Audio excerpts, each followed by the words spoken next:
So that's exciting. I did it. I think that's the best introduction I've ever done Yeah. to a podcast without fumbling over my words. I, that tradition I'm gonna miss when it happens is when we stop talking about how good our intro is. I It happens mean, every I don't think we One of should us ever do. stop talking about it. When Greg does it, we already know it's going to go well. When I do it, we know it's going to fall apart. So I feel like this is part of the fun. So, is there anything fun in life lately?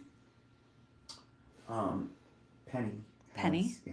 She is Penny. fun in She life. is so much fun. So is Ruth. She's had this thing with noises for a long time. So like basketball games are just Yeah. like a no for her, even at Yeah. like the small Yeah. college I Yep. work for. Yeah. Because buzzer goes off or whistles Yeah. and she It's just too and much. crowd cheers. Yeah. Those all those I remember those days. Yeah. sudden unplanned noises. She's just not a fan of, and so. But last night we I've been all season basketball season long. I've been Yes. if we can go and there's like this like window that kind of like overlooks the gym. Mm-hmm. And so she'll sit there and we can see like 3/4 of the court. Yeah. Um, and I've been done this thing. Like, if you go up there, you can get popcorn and we can watch it. Yeah. There. Or if you go inside, you Yes. can have candy. And finally, the draw of candy was enough for her to try again. Yeah. And we have like her headphones and everything. Yeah. But she had a really good time, and that like little bit of greasing the wheel Mm-hmm. paid off. Nice. And she loved And there's it. treats. And she didn't want to go, and I so love it. she didn't want to leave at the end at halftime. It was just late, so but When it was fun. when my kids were little, we went to Brainerd once, Mhm. and I haven't really figured out Brainerd. Like I know people love it, but I really like going straight up north to like the North Shore. So we were trying to figure out things to do, and there was a car. There's a car race place. I don't know what it's called. Brandon International. Yeah, and so we went to that when they were little, and we stayed for maybe 10 minutes because the kids freaked out. They hated it so much. The loud noises of the cars and it is so loud because all of those cars are being noisy, and they couldn't take it at all. So they don't mind loud noises anymore, pretty much, I think. So Gracie was cheerleading at a basketball game last night, and I couldn't go, but Mike was there, and he got some video because it was a lot of fun, and their first time. They've been cheering for football, but this is their first time cheering for basketball. So it was pretty adorable. I mean, And my 4 daughters were the loud noise. they were. Well, that's what I'm like. You guys are not quiet. Penny's No. not quiet. No. No. So these kids, yeah. Were they afraid of big sounds though when they were little? None of it. None of it. I mean, you were there. You were also. Yeah. You've got big sounds. Yeah, Valerie and I are both. You're not quiet we're people. Both actors, we're both like, woo, so Yeah. they got used to it real quick. That's fun. That's fun. They do get over it one day. They will be able Yeah. to sit Well, in loud noises eventually. Rude doesn't like the loud noises. Like Yeah. I took him in. He's initially tiny, first. so But he didn't like it. But Penny panics. There's like Yeah, the difference. right, It's like, yeah. like claw, yeah. blindly No, clawing. And so Grace was kind of like she's, that. She's Yeah, gotten past that and Yeah. and even got to with headphones on. yeah. Good. So yeah. That's fun. Well, we're talking about wisdom today. Mm-hmm. There is a story about some wisdom that Solomon had with little children. We'll get to that. But there's a beginning part where, well, we just got through First Kings 1 and 2. And the first chapter talked a little bit about Solomon becoming king and that whole kerfunkel. Is that a kerfunk? Is that a good word? Kerfuffle. Kerfuffle. I was like, kerfunkel's not right. What is that? Thank you.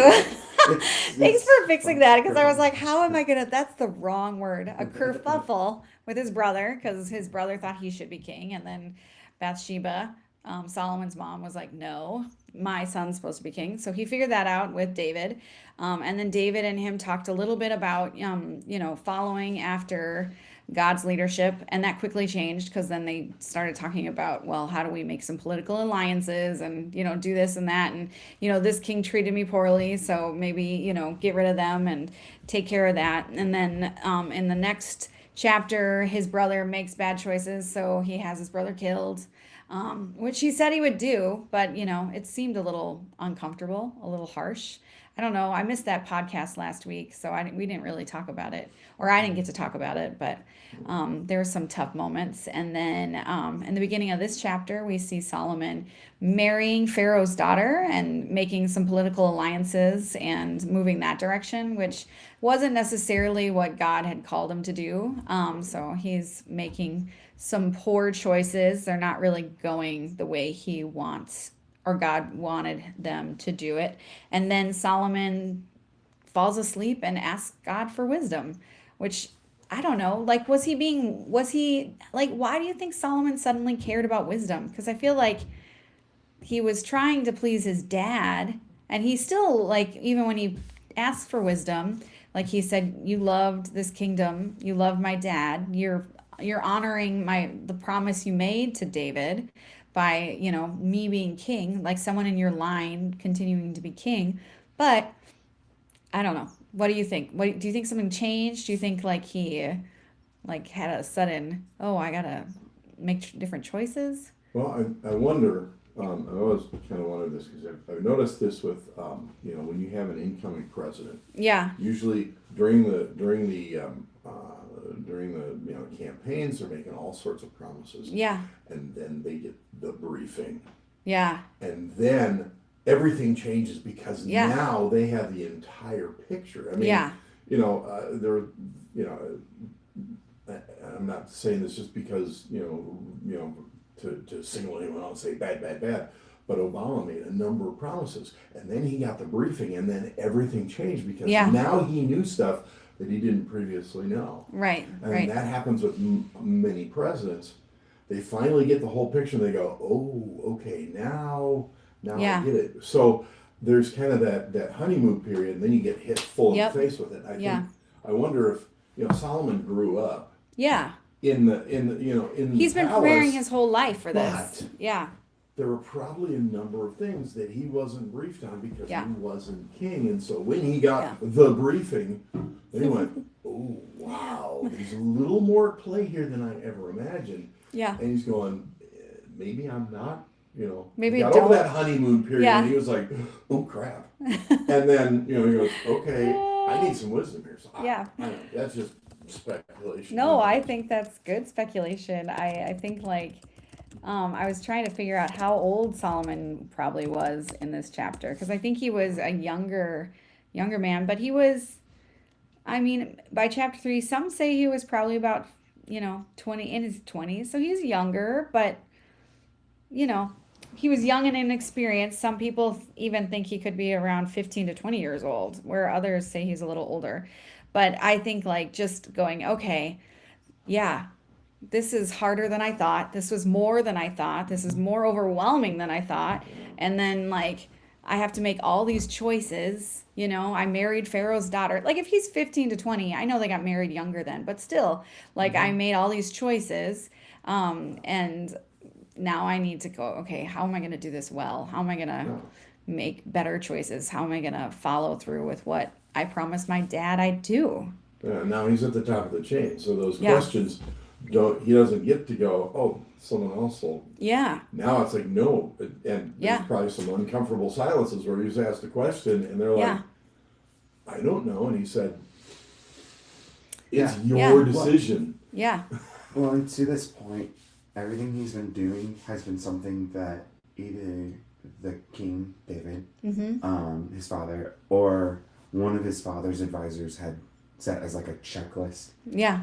And at this point, he's pretty much done everything on the checklist, and this is right before the dedication of the temple and all of this, and so he's running out of a to-do list. Yeah, he's running out of a to-do list. Yep. So that's funny. So as a new young administration king coming in and having to figure out what he's going to be about, there's moment where he recognizes he doesn't know what he's doing, and he admits that. He says he humbles himself a little bit. Yeah. And he says, "I'm only a little child and do not know how to carry out my duties." Yeah. I like that. I like that he's willing to admit that, because I think this could really go two ways, because he's not necessarily, at least according to the way the world works, it should have been his older brother that was king. Like it shouldn't have necessarily been him that was king. God changed the way they set it up back then. Like even David wasn't necessarily supposed to be king. He wasn't Saul's son. He wasn't related. It was like God just said, "Okay, this isn't working, so we're gonna find this somebody else. Somebody that's gonna do a better job." And so wasn't necessarily supposed to be him. So maybe he feels like I feel like you could really go down this route of trying to prove yourself. I wasn't supposed to be king. I need to prove that like I could handle this, that I was the right choice. And it could be just like all this insecurity and forcing people to do what you want because you want to prove it. But instead he asks for wisdom, which I think is very wise of him to do that. I like it. That was funny, guys. You missed it, but that's okay. That's all right. It wasn't that funny, but I thought it was funny. Okay. So one of the things we're going to talk about this Sunday is like what if God was a genie in a bottle? There was like you had this you get to ask whatever you want. You get to like pick your top 3 choices, all your best wishes, all these things, and hope that God says yes. Like what would you ask for? Are they top choices that you have? Yeah, I think the question sets up the that you can't ask for infinite wishes already, so that's out. No infinite. Yeah, sorry, that's not the answer. Yeah, that's right. You have to get to the heart of it. Yeah, that's. Would you ask for money? Like, would anybody in this room be like, you would? One of the 3. I mean, if you get 3, yeah, that's true. Yeah, if I get 3, if I get 1, I think that's a little bit. I think money goes out the window. But it's like to be able to live a fulfilled life. It's probably.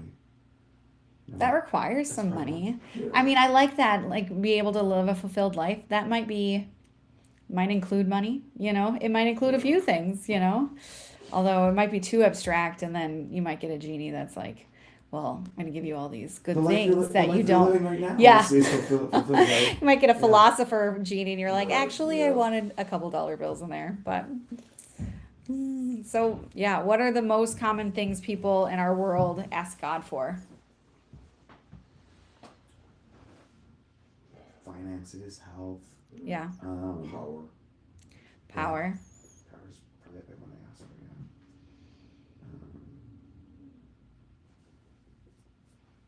Do people ask for wisdom? Like, do you even think about it? Like, is that a thing that people are doing? I think people who are Christianized would, partly because familiarity with this story. Yeah. And especially like God's answer, like, oh, because you could have asked for so many things. You could have asked for money, and I would have given it to you, but because you asked for wisdom, I'm going to give you all the things that you didn't ask for too. And it's like, so it's almost like a Christian response. Like, of course I should be praying for wisdom. But yeah, I think like when people are they asking for wisdom because of those underlying reasons that God said to Solomon he could have all these other things too? But beyond the ulterior motive, I think like people when they're like making decisions about jobs or moving. Yeah. I think life change moments you see people will talk to God. And, yeah.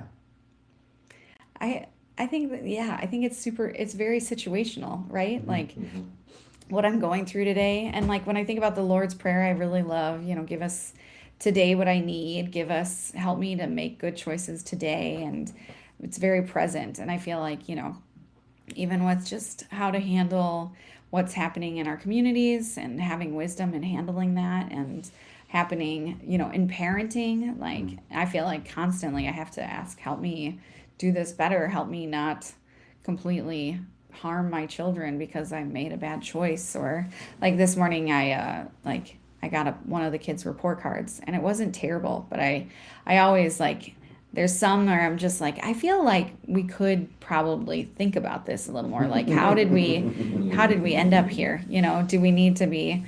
And so it's hard to go, okay, like, how do you process through that with them without them thinking, oh, mom only sees that I did not great in this particular area, which both my kids immediately, as soon as you talk about anything that wasn't perfect, they feel it so deeply. I mean, I feel that deeply, so I understand that. So, but it's yeah, having wisdom in how to handle some of those moment to moment things is hard. But Yeah. so, but Solomon, I really like some of the other versions. Like he asks for wisdom, but he asks for, give me discernment is one of the way they say that. And then in the Message, I'm trying to find it really up here. He said, "Here's what I want. Give me a God listening heart so I can lead your people well, discerning the difference between good and evil. For who on their own is capable of leading your glorious people?" And I really like that. God, give me a God listening heart so I can discern. Because I think that it's really easy to create God in our own image, thinking that, what God wants is so similar to what I want. It has to be this. And I mean, I still don't you feel like you struggle with that and you don't even realize you're struggling with it? Yeah, and I think that that is one of the the dimensions that that kind of really defines what he was asking. Yeah. He wasn't saying, give me wisdom so I can be this sage person on my own. Yeah. Yeah. But it was, ask me, I want a God listening heart, because he's not saying I want to be the source of all wisdom. Yeah. But he says I want to be tapped into the one who is the source of all wisdom. Just Yeah. give me increase my bandwidth, my wisdom bandwidth. Just Yeah. So it just comes pouring in. Yeah. I like that it was some sort of Star Wars, like, I don't know, whatever that was. I wasn't sure, but I liked it. Were you going to say something? Yeah. Well, I think Voltaire says that well when he says in the beginning, God created man in his own image, and man has been trying to repay the favor ever since. Yeah. Yeah, absolutely. I was accidentally listening to Second Kings this morning because I was trying to review the Message, and where around this time in Second Kings, it's the story of Elisha and Elijah, which is interesting because Elisha asks for a double portion and he's given it, and Solomon here is asking for wisdom, and it's like God said he was delighted in his request, and so he gave it to him, and because he was delighted in his request, he also gave him other things like finances and wealth and other he said he was going to give him the ability to lead and govern well, a wise and mature heart. There's been no one, this is again the Message, but there's been no one like you before, and there'll be no one after. As a bonus, I'm giving you both wealth and glory you didn't ask for. There's not a king anywhere who will come up to your mark. And if you stay on course, keeping your eye on the life map and the God signs as your father David did, I'll also give you a long life. So it's like you get money, you get glory, and you get to live a long time because you asked for these things. And I think we talked about the genie question, but the motives of what you're asking for is so important. He could have asked for wealth. He could have asked for power. I mean, that's why you married the Pharaoh's daughter, for more power. And he could have asked for all those things, but instead he asked for wisdom, which is cool. And then we get the fun story, which is Scott Wooler and I were talking about it a little bit. And Gorman and I were talking about it for just a second before we started. But the very next thing, two women show up before the king. The one woman says, "My master, this woman and I live in the same house. While we're living together, I had a baby. 3 days after I had a baby, this woman also had a baby. We were alone. There wasn't anyone else in the house except for the two of us. The infant son of this woman died one night because she rolled over on him." So that's also a great, that always makes me feel sick. I feel so bad for her. "She got up in the middle of the night and took my son. So she rolled over on her own son. So she went to the other woman and took her son. I was sound asleep, mind you, and put him at her breast and put her dead son in mine. When I got up in the morning to nurse my son, here is this dead baby. But when I looked at him in the morning light, I saw immediately this was not my baby." And the other woman said, "Not so. The living one's mine, the dead one's yours." Okay, so the king said, "What are we going to do?" This woman says, "The living son is mine and the dead one is yours." And this woman says, "No, the dead one's yours and the living one's mine." So the king thought and said, "Bring me a sword." They brought a sword to the king. And then he said, cut the living baby in two and give one half to one and half to the other. The real mother was overcome with emotion for her son. He said, oh no, give her the whole baby alive. Don't kill him. And the other one said, if I can't have him, cut him in half. So the king said, the living baby to the first woman. Give the living baby to the first woman. No one is going to kill this baby. She's the real mother. So he was able to discern, and he was able to use wisdom to make this decision. I thought, what if they both said it? What if they both were ready? But it was a good choice. Yeah. He handled it well. But how uncomfortable. Oh, yeah. But the one thing that I've seen pointed out before, and in verse 16 it says, then 2 prostitutes came to the king. Yeah. And what that says is that no one's beyond the reach of God's wisdom, grace, mercy. Yeah. These are not, fine, upstanding women necessarily, but God cares about them too. Yeah. And He wants that to be extended to those. And that's just that stands out to me. Yeah, I love that. Because it's not just like, oh, you're good enough. No, it's people who are seen as not good enough. We see that over and over in Scripture. Yeah. But it's you don't have to qualify. You qualify because God loves you that much. That's good. Yeah. That's good. All right, we don't have Rich for a wrap up. Does anybody have a wrap up? I mean, maybe that's the wrap up. That was a good one. Okay. You want to add anything? All right. Scotty's wrap up. Scotty's wrap up. Oh, I'm so excited. Get a song. All right, we'll see you guys next week.